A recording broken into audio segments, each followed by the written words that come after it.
Good morning to all the students. Welcome to the physics class.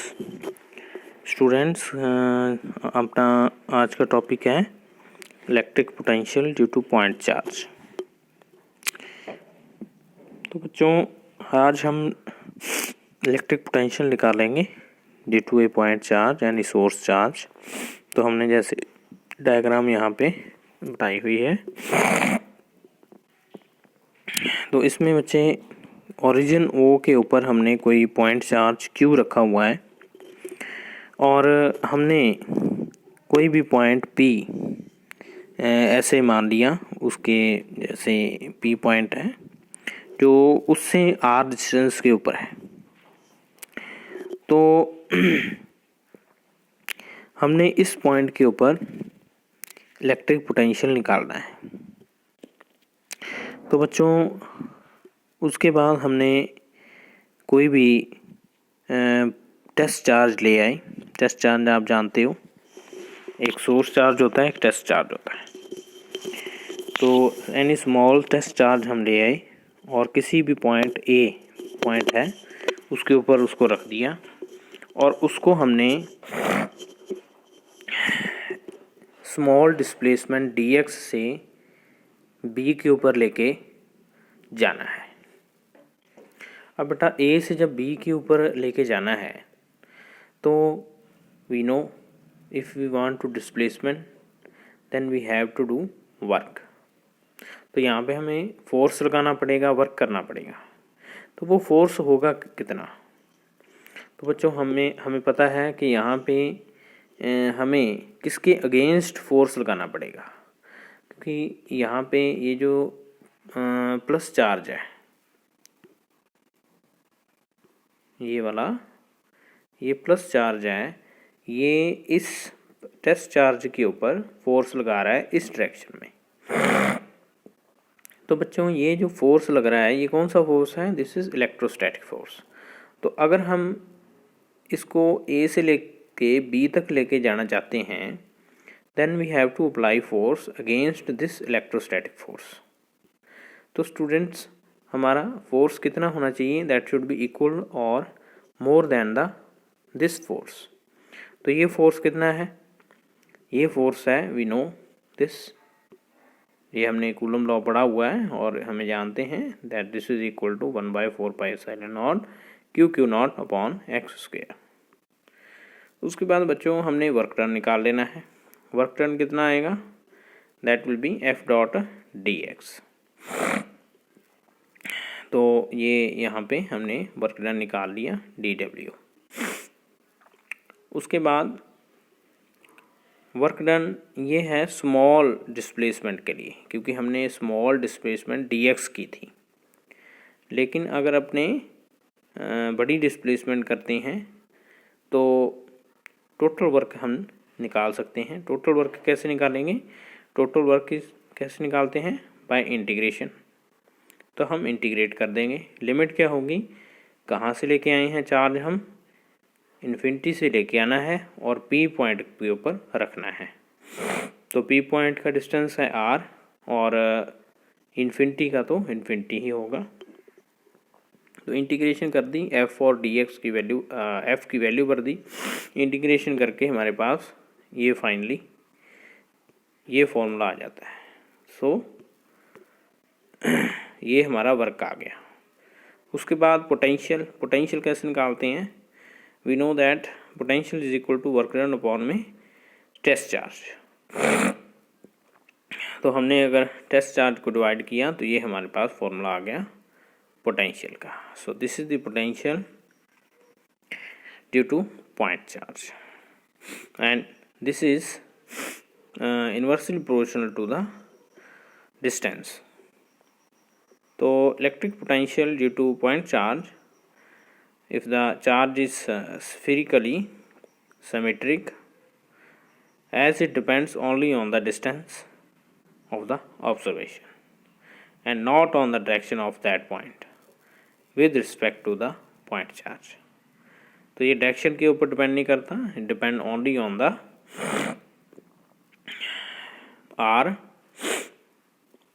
उसके बाद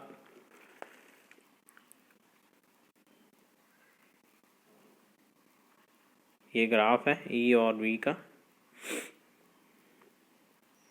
next है मेरे पास electric potential due to dipole at an axial point.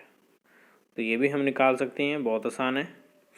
तो कैसे करना है, एक डाइपोल मान लेना है, यहाँ पे जैसे माना हुआ है -q + q, ये डाइपोल है और डिस्टेंस कितना है इसमें 2a। हमने कोई भी पॉइंट P मान लिया जो कि डाइपोल के सेंटर से r डिस्टेंस के ऊपर है। तो electric potential at point P due to dipole ये कैसे निकालेंगे हम, यहाँ पे दो चार्जेस हैं हमें पता है, +q है -q है। तो हमें क्या है, दोनों का अलग अलग पोटेंशियल निकाल के अगर दोनों को प्लस कर देंगे, जैसे हमने पिछली बार इलेक्ट्रिक फील्ड निकालने के लिए किया था, तो प्लस कर देंगे तो हमारे पास ये आ जाएगा potential at point P due to dipole. तो यहाँ पे देखोगे आप, तो हमने ऐसे किया हुआ है, V1 क्या है, potential due to -q and V2 potential due to +q। तो हमें पता है पॉइंट चार्ज, कोई भी पॉइंट चार्ज हो तो उसका फॉर्मूला हमें अभी ड्राइव किया है हमने। तो उसका फॉर्मूला क्या होता है, 1/4πε0 वही पॉइंट चार्ज Q अपॉन में उस पॉइंट चार्ज का P पॉइंट से डिस्टेंस। तो अगर अपने -q की बात करें तो -q का डिस्टेंस है AP, तो +q का डिस्टेंस है यहाँ पे BP। ठीक है, तो इसलिए हमने इस तरह से डिस्टेंस ले लिए। उसके बाद बच्चों हमने इनको जो है डिस्टेंस की वैल्यूज़ पुट कर दी। डिस्टेंस की वैल्यू यहाँ पे अगर आप देखोगे तो -q ये वाला, ये r है यहाँ तक, ठीक है, ये वाला r है और ये वाला a है। तो टोटल डिस्टेंस यहाँ से लेके यहाँ तक कितना हो गया, r + a। इस तरह से ये r है, ये a है। तो अगर r में से a निकाल देंगे तो ये डिस्टेंस आ जाएगा bp। तो AP और BP की value r + a, r - a respectively. उसके बाद सॉल्व करेंगे तो फाइनल इक्वेशन हमारे पास ये आती है। उसके बाद यहाँ पे Q2A क्या होता है, we know Q2A is P electric dipole moment, तो वो हमने निकाल लिया। उसके बाद वही पुरानी वाली कंडीशन कि if dipole is short then we can neglect A, तो हमने A को निगलेक्ट कर दिया। Then again we get 1/4πε0 P upon में r²। So this is the potential due to dipole axial point के ऊपर। इस तरह से हम इक्वेटोरियल पॉइंट के ऊपर भी ढूंढ सकते हैं, वही जैसे हमने पहले किया था। तो इक्वेटोरियल पॉइंट आप जानते हो, ये आपका डाइपोल हो गया, ये P पॉइंट हमने इक्वेटोरियल पॉइंट ढूंढ लिया। और ये डिस्टेंस जो है वो आपको निकालना आता है, वैसे पिछली बार निकाला था। ये पाइथागोरस थ्योरम से लगा के ही सॉल्व होता है, बिल्कुल सेम तरीके से करना है। अब यहाँ पे जैसे P पॉइंट के ऊपर हमने पोटेंशियल ढूंढना है, तो वो दोनों का प्लस कर देंगे, मतलब -q का और +q का। तो पोटेंशियल V1 हमने मान लिया, -q का पोटेंशियल जो है वो V1 और +q का पोटेंशियल वो V2। ये दोनों निकाल के हमने इनकी वैल्यू भर दी, यहाँ पे देखो, ठीक है। और इनकी जो वैल्यूज़ है भर के, उसके बाद AP और BP ये डिस्टेंस आप जानते हो, यहाँ पे आप देखो डायग्राम से AP ये वाला डिस्टेंस AP ये भी है और ये भी है, ठीक है। तो ये दोनों डिस्टेंस आप जानते हो, आप निकाल भी सकते हो पाइथागोरस थ्योरम से। तो यहाँ पे अगर आप देखोगे तो ये दो वैल्यूज़, ये वाली वैल्यू और ये वाली वैल्यू दोनों सेम है, लेकिन यहाँ पे माइनस है, यहाँ पे प्लस है। तो प्लस और माइनस ये कितना हो गया, 0। तो इस तरीके से इक्वेटोरियल पॉइंट के ऊपर पोटेंशियल 0 होता है और एक्सियल पॉइंट के ऊपर पोटेंशियल हमारा जो है उसकी वैल्यू होती है। उसके बाद